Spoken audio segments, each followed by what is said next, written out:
नमस्कार दोस्तों, आपका मेरे इस यूट्यूब चैनल पर बहुत बहुत स्वागत है। हम पढ़ रहे थे कोलन क्लासिफिकेशन स्कीम के बारे में।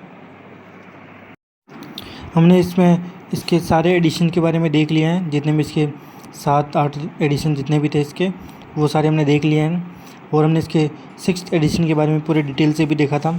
और हमने इसकी पिछली क्लास में हमने इसके मेन क्लास के बारे में भी देखा था। आज की क्लास में हम देखेंगे PMEST के बारे में, यानी personality, matter, energy, space, time के बारे में। डॉक्टर SR रंगनाथन ने सर्वप्रथम कोलन क्लासिफिकेशन के 4th एडिशन में, जो कि 1952 में आया था, उसमें प्रत्येक मूल वर्ग या विषय को 5 मूलभूत श्रेणियों में, यानी 5 फंडामेंटल कैटेगरीज में विभाजित किया था। इन 5 मूलभूत श्रेणियों को ही पक्ष कहा गया है। जो SR रंगनाथन थे, उन्होंने ही सर्वप्रथम कोलन क्लासिफिकेशन के 4th एडिशन में, जो कि 1952 के अंदर आया था, उसमें प्रत्येक क्लास को 5 मूलभूत श्रेणियों में बांटा था, यानी 5 फंडामेंटल कैटेगरीज में बांटा था। और इन 5 मूलभूत श्रेणियों को ही क्या कहा गया? पक्ष कहा गया, यानी फेसेट कहा गया। ये मूलभूत श्रेणियाँ ही PMEST कहलाती हैं, यानी जो 5 पक्ष थे वही PMEST यानी personality, matter, energy, space, time कहलाते हैं। कोलन क्लासिफिकेशन की 5 मूलभूत श्रेणियाँ यानी पक्ष की अवधारणा हिंदू दर्शन पंच तत्वों पर आधारित है। जो रंगनाथन ने कोलन क्लासिफिकेशन के अंदर 5 मूलभूत श्रेणियाँ बताई हैं, वो हिंदू धर्म की पंच तत्वों पर आधारित हैं। ऐसा रंगनाथन का मानना था कि जैसे हिंदू धर्म में हमारा शरीर 5 तत्वों से बना हुआ है, वैसे ही कोई भी विषय 5 तत्वों से मिलकर बनती है, जिसको उन्होंने PMEST नाम दिया था। उन्होंने विषय निर्माण के लिए PMEST विधि का ही प्रयोग किया है। ऐसा रंगनाथन ने इन 5 मूलभूत श्रेणियों के लिए अलग अलग योजक चिन्हों का प्रयोग किया है। प्रारंभ में तो इनके लिए अलग अलग चिन्हों का प्रयोग नहीं किया गया था, परंतु बाद में जब इसका 4th एडिशन आया, उसमें इसके लिए हर एक पक्ष के लिए अलग अलग योजक चिन्ह का प्रयोग किया गया। इसका पहला पक्ष है P यानी पर्सनैलिटी, जिसे हिंदी में व्यक्तित्व भी कहते हैं। इसके लिए योजक चिन्ह के रूप में कोमा का प्रयोग किया गया है। दूसरा पक्ष है M यानी मैटर, जिसे हिंदी में तत्व भी कहते हैं। इसके लिए योजक चिन्ह के रूप में सेमीकोलन का प्रयोग किया गया है। तीसरा पक्ष है E यानी एनर्जी, जिसे हिंदी में ऊर्जा भी कहते हैं। इसके लिए योजक चिन्ह के रूप में कोलन का प्रयोग किया गया है। हमारा चौथा पक्ष है S यानी स्पेस, जिसे हिंदी में स्थान या जगह भी कहते हैं। इसके लिए योजक चिन्ह के रूप में डॉट का प्रयोग किया गया है। और हमारा पांचवा पक्ष है T यानी टाइम, जिसे हिंदी में समय भी कहते हैं, आपको पता ही होगा। और इसके लिए योजक चिन्ह के रूप में सिंगल इन्वर्टेड कोमा का प्रयोग किया गया है। समय के लिए यानी जो टाइम है, इसके लिए प्रारंभ में डॉट का ही प्रयोग किया जाता था, परंतु जब इसका 6th एडिशन आया, रिवाइज्ड एडिशन, तब से डॉट के स्थान पर सिंगल इन्वर्टेड कोमा का प्रयोग किया जाने लगा। इनको जोड़ते भी इसी क्रम में हैं। सबसे पहले पर्सनैलिटी को रखते हैं, फिर मैटर को, फिर एनर्जी को, फिर स्पेस को और फिर टाइम को जोड़ते हैं। और इनके लिए कोमा, सेमीकोलन, कोलन, डॉट और सिंगल इन्वर्टेड कोमा का ही प्रयोग करते हैं। इनमें से सबसे आसान खोजना तो समय को होता है और सबसे मुश्किल होता है पर्सनैलिटी को खोजना। आगे देखते हैं। इसमें P पक्ष सबसे महत्वपूर्ण तथा अनिवार्य रूप से प्रत्येक शीर्षक में उपलब्ध होता है। इसके अनुसार सबसे महत्वपूर्ण पक्ष कौन सा होता है? P पक्ष, और ये प्रत्येक रूप से हर शीर्षक में उपलब्ध होता है। इसमें सबसे कठिन पहचान करना P पक्ष तथा सबसे आसान पहचान करना T पक्ष की होता है। जैसा कि मैंने आपको बताया था, इनमें से सबसे मुश्किल होता है पहचान करना पर्सनैलिटी का, और सबसे आसान होता है टाइम का, क्योंकि टाइम कैसे पता लग जाता है। तो अब हम हमारे PMEST को एक एक करके देखेंगे। सबसे पहले हम पर्सनैलिटी को देखेंगे, फिर उसके बाद मैटर को देखेंगे, फिर एनर्जी को, फिर स्पेस को और फिर अंत में देखेंगे हम टाइम को। इनमें से सबसे पहले हम पढ़ेंगे पर्सनैलिटी आइसोलेट के बारे में, जिसे हिंदी में व्यक्तित्व एकल भी कहते हैं। इसे पी द्वारा दर्शाया जाता है।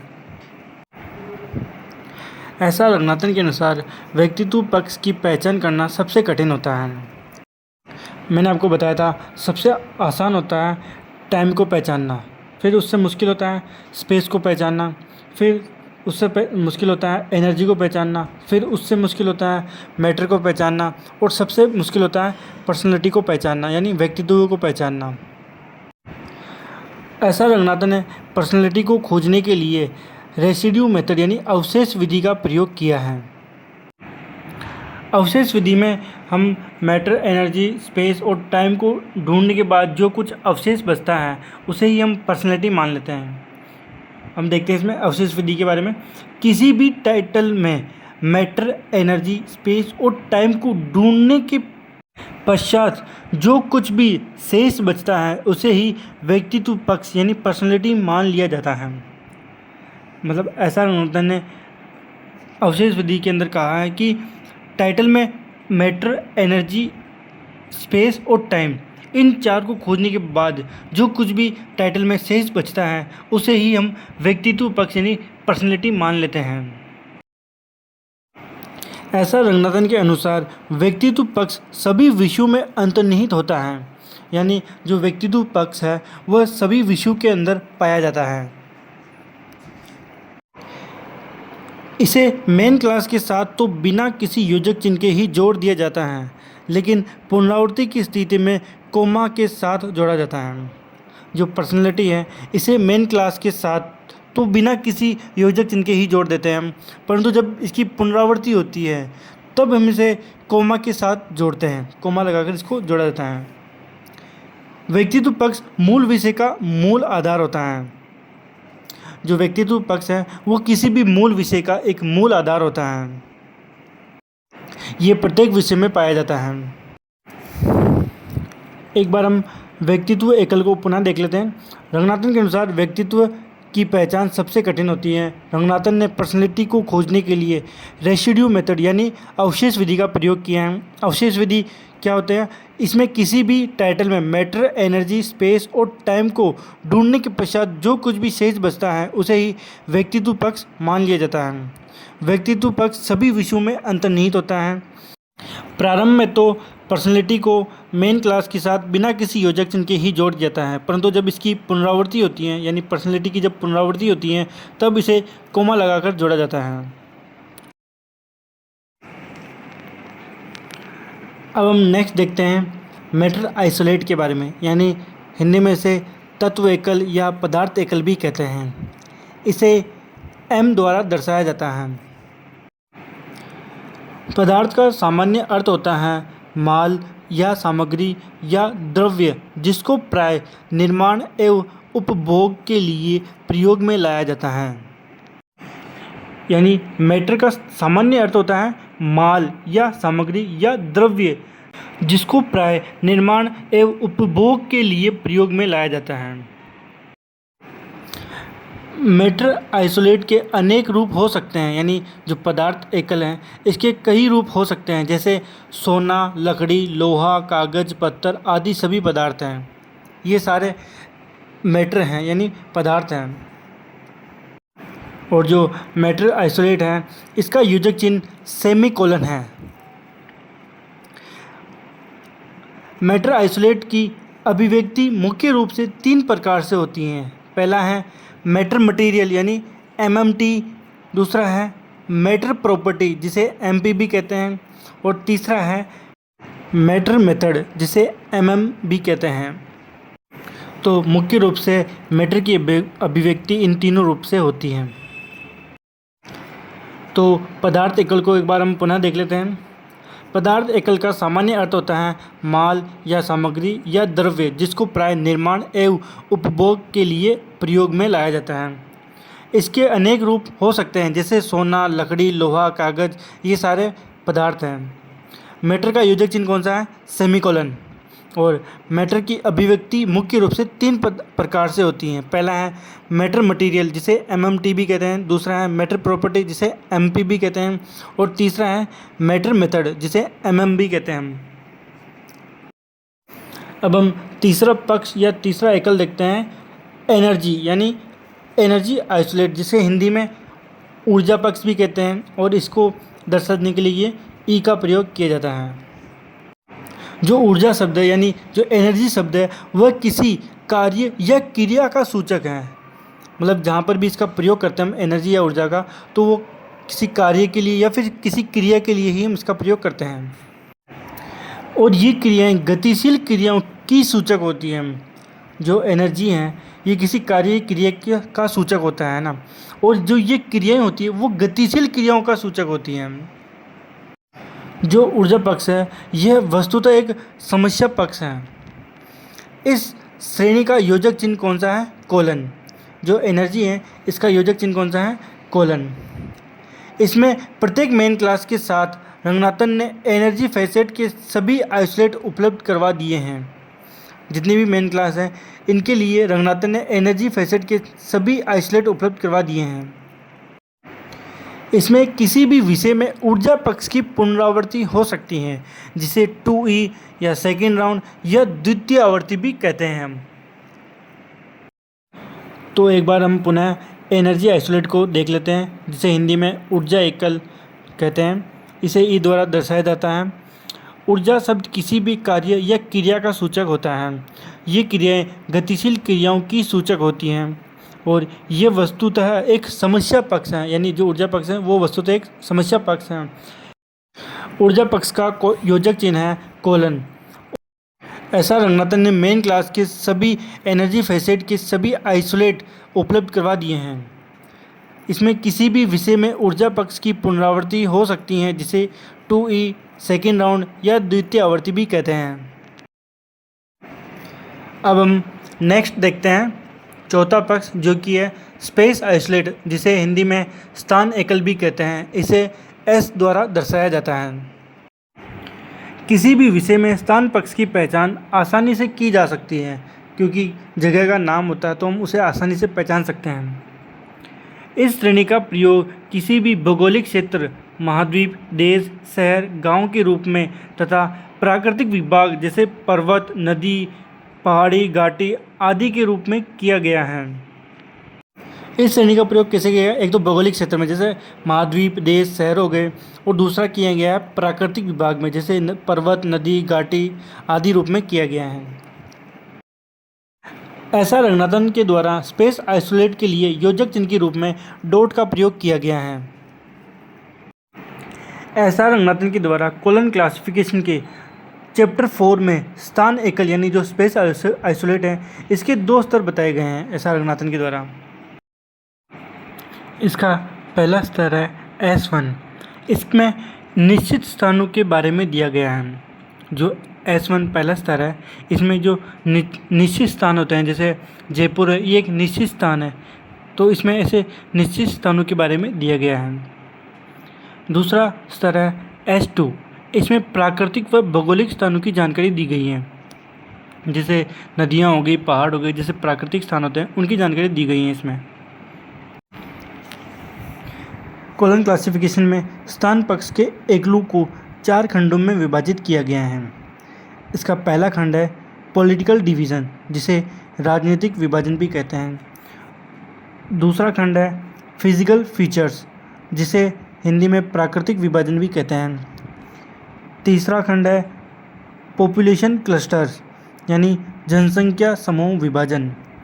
और चौथा खंड है ओरिएंटेशन डिवीज़न, यानी दिशानुसार विभाजन। इस चैप्टर में स्थान एकलों के लिए इंडो अरेबिक नंबर्स और रोमन स्मॉल लेटर्स का प्रयोग किया गया है। जो ये चैप्टर्स हैं इसमें स्थान एकलों के लिए इंडो अरेबिक नंबर्स यानी 0 से लेकर 9 तक और रोमन स्मॉल लेटर्स यानी स्मॉल ABCD इनका प्रयोग किया गया है। अब हम इसके इन चारों भागों को एक एक करके देखेंगे। इसका पहला विभाजन है पॉलिटिकल डिवीज़न, जिसे हिंदी में राजनीतिक विभाजन भी कहते हैं। इसके अंदर महाद्वीपों, देशों और शहरों के नोटेशन दिए हुए हैं। इसके अंदर हमारा पहला है वर्ल्ड, इसके लिए नोटेशन दिया हुआ है 1। दूसरा है मदर कंट्री, इसके लिए नोटेशन है 2। तीसरा है फेवर्ड कंट्री, जिसके लिए नोटेशन दिया हुआ है 3। और चौथा है एशिया, इसके लिए दिया हुआ है 4। और इंडिया के लिए दिया हुआ है 44 और राजस्थान के लिए दिया गया है 4437। यूरोप के लिए नोटेशन दिया हुआ है 5। अफ्रीका के लिए नोटेशन है 6 और अमेरिका के लिए है 7। ऑस्ट्रेलिया के लिए है 9 और जो इसके बाद जो 9 नोटेशन है वो खाली छोड़ा गया है। इसके बाद ओशियंस के लिए दिया गया है 91 से लेकर 97 तक। इनमें से बहुत बार मदर कंट्री का नोटेशन पूछा गया है, फेवर्ड कंट्री का पूछा गया है, इंडिया का पूछा गया है। और तो आप ये ध्यान रखना, वर्ल्ड का भी पूछ लिया जाता है कभी कभी, तो अब इनके नोटेशन कुछ कुछ याद रखना, 1-2 बार पढ़े हुए तो आपको याद हो जाएंगे। अब हम हमारा दूसरा विभाजन देखते हैं, फिजिकल फीचर, जिसे हिंदी में प्राकृतिक विभाजन भी कहते हैं। इसके अंदर forest, delta, river, lake, island आदि के नोटेशन दिए हुए हैं। इसमें हमारा पहला है जियोस्फीयर, इसके लिए नोटेशन है A। दूसरा है फॉरेस्ट, इसके लिए नोटेशन है F। तीसरा है डेल्टा, इसके लिए नोटेशन है E5, स्मॉल E5।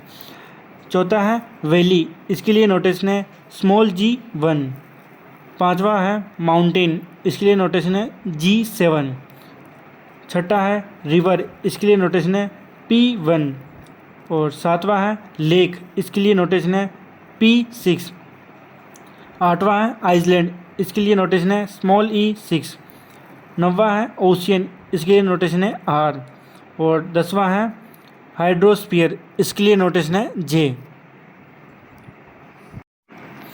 ये नोटेशन तो आपसे शायद ही पूछे जाएँ, फिर भी आप इन्हें 1-2 बार पढ़ लें ताकि कभी एग्ज़ाम में आए तो आप क्वेश्चन को सही कर सकें। इसके बाद हमारा नेक्स्ट डिवीज़न आता है पॉपुलेशन क्लस्टर्स, यानी जनसंख्या अनुसार विभाजन।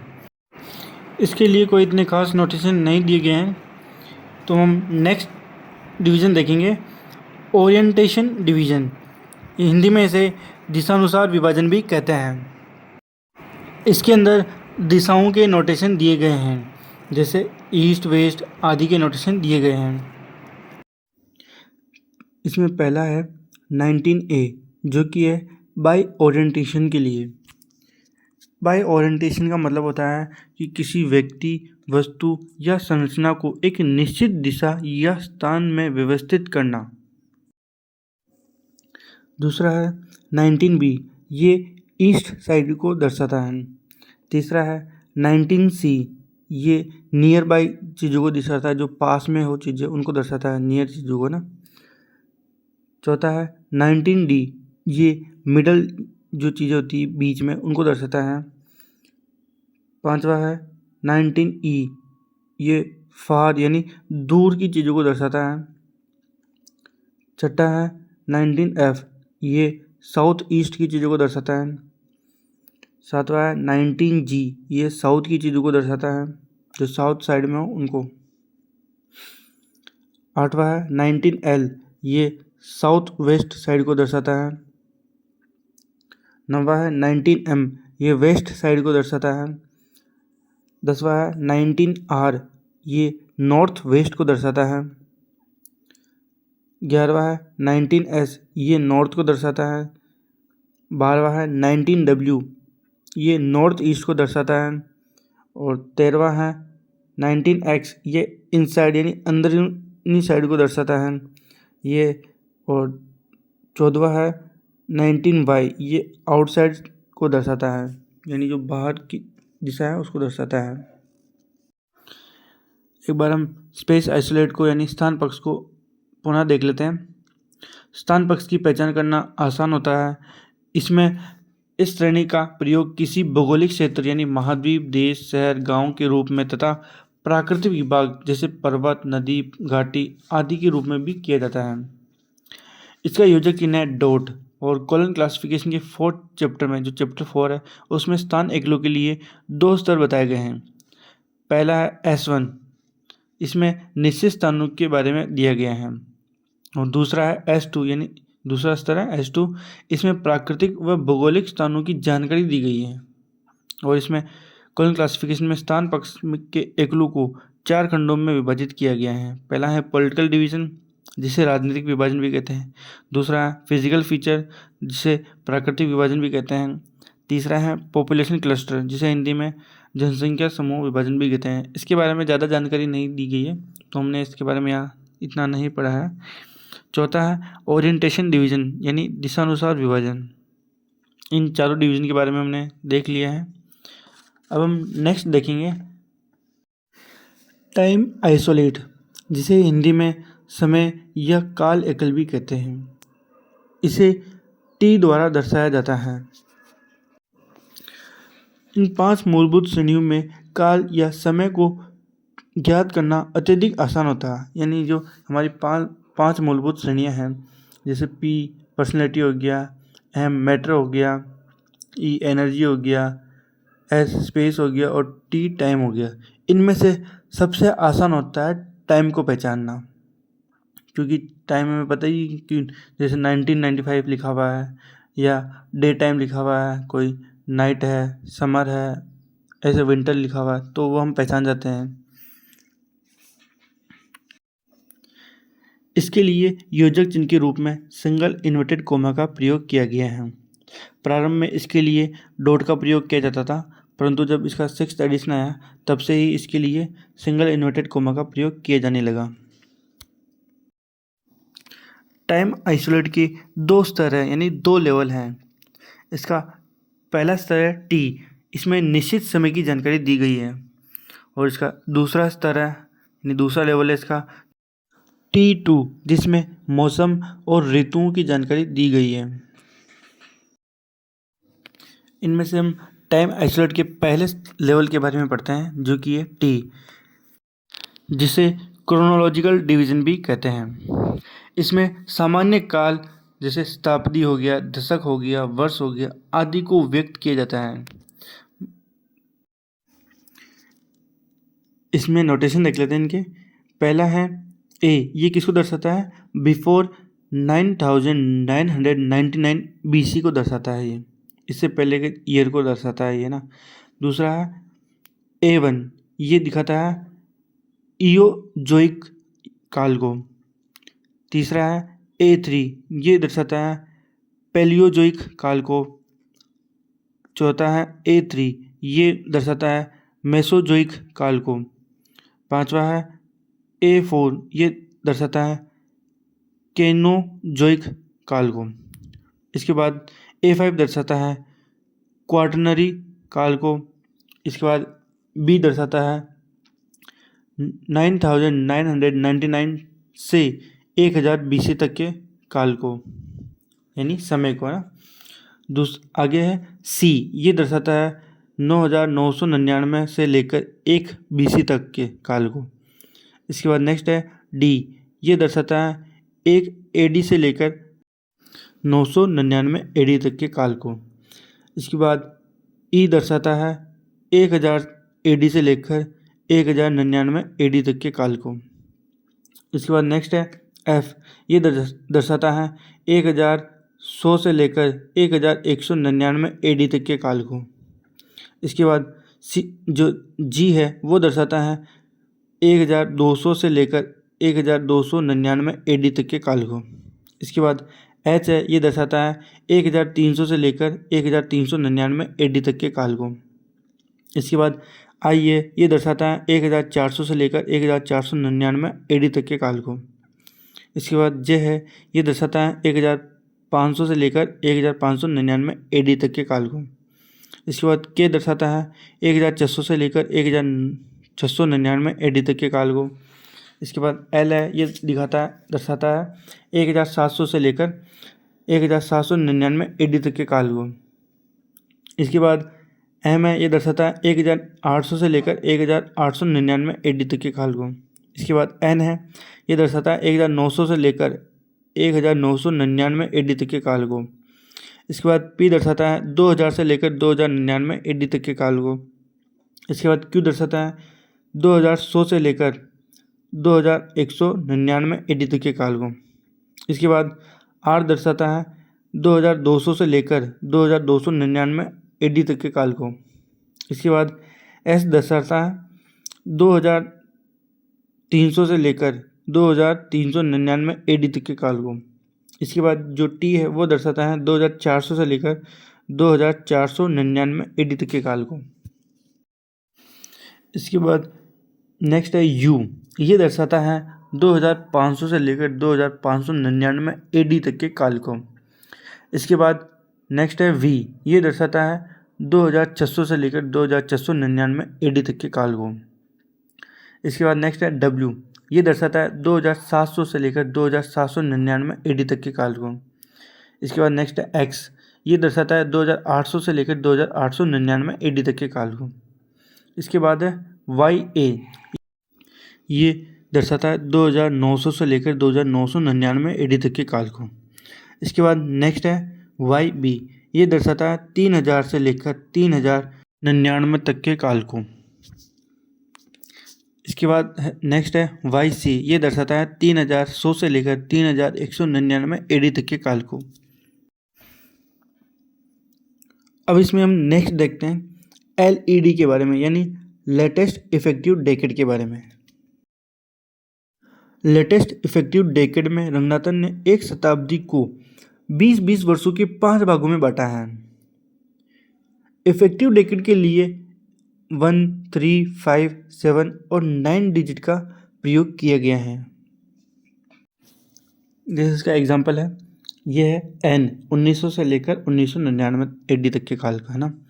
तो इसमें 1900 से लेकर 1919 तक को N1 से दर्शाया गया है और 1920 से लेकर 1939 तक के काल को N3 से दर्शाया गया है।